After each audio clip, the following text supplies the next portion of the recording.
uyabona lo msindo kade ususwa inkulumo mpikiswano kade isuswa ukuthi mina ngikhona kwimpucuzeko, angikho impucuzeko, kukhulunywa yabo, ngoba mina ngangithule, ngathula cishe mhlambe inyanga yonke, kukhulunywa ngami, yabo, fike umuntu akhulume ngami, aze ayiphikise, aze abuye azokwenza u-life again, ayiphikise, ngithule nje ngingasho lutho, yabona. Lo msindo kade ukhuluma, kade usuka nama-debate kade esuka, kugcine kwenzeka into enje, kuhamba kwaze kwathinteka ngoba umculo wami usabalele, ngoba ngisho ngisapotwa ngabantu mina abangodokotela overseas, bakhona la bangibuka njengamanje, overseas, abangodokotela abenza, abango-enjiniyela overseas, international. So isikhathi kusuka umsindo le, ngoba ngisho ngithi mina nginemiviyo futhi angifuni ungena emva kwami, ngoba mina nginenhlanhla yami yokudala. Mina khona izinto ezike zenzeke kumina kuthiwa zimbi, kanti inzalo yazo ubuhle. Usuka umsindo bafowethu kwaze wafika esigabeni sokuthi kunyakaza abalandeli bami abakwamanye amazwe, yabo, babenyakaza abalandeli bami abakwamanye amazwe, bathi nangu umfana esimthandayo ekhaya South Africa nenkinga, hlanganyelwa obaba abadala, buya amakhehla manje, kumenywa amakhehla kuzohlanganyelwa ingane.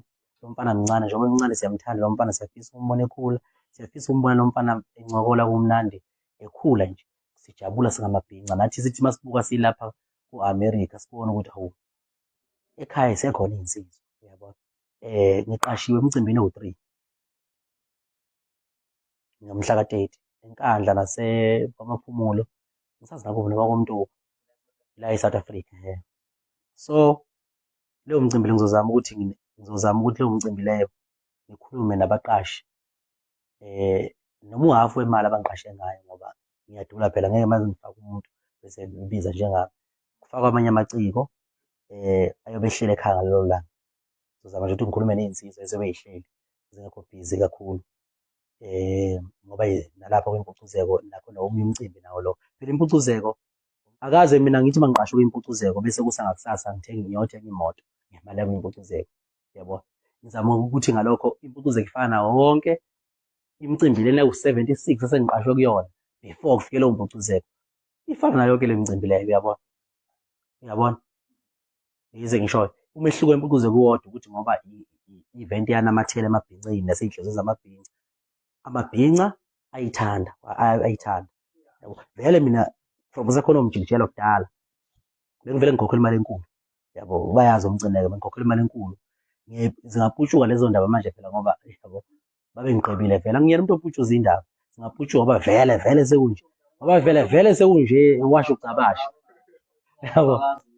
Akaze ngiyiputshuke leyo nto leyo, ngiyiputshuze leyo nto, yabo, namanje bangiputshuza sola mina. So bengivele ngihola imali enkulu lapha kudala nje mfowethu, vele kudala, yabo, ngenxa yani-ke yey'zathu ey'thile, agalela athile engiwadlale kwimpucuzeko, yabo. So baqhubeka impilo ngingasho ukuthi happy birthday kule ndoda, kwagcina kuyilokho-ke, yabo. So manje-ke angikho-ke kulokho, ngisekuthenini-ke mfowethu, ngiyafisa ukuthi impucuzeko yenzeke ngingekho, yazi ukuthi kuzobe kubuhlungu, kuzobe kunesibhocobhoco, yabo, umfutho nomdlandla, kunesidozozo kuya kwimpucuzeko, igcoka amalingekho, ngiyazi, kodwa bafowethu ngicela nemukele ingane zakwethu, bafowethu, ngiyahamba ngiyaphesheya kwezilwandle.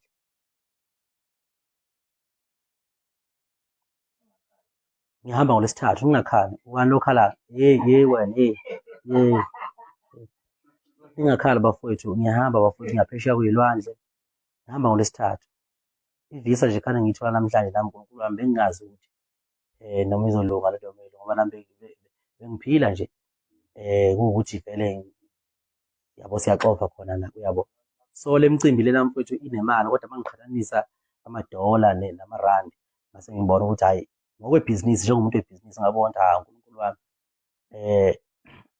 le mali yebo kona bangiqasha nge-price yami la e-South Africa, kodwa le izobe iphindeka kathathu igigi ngayinye, yabo.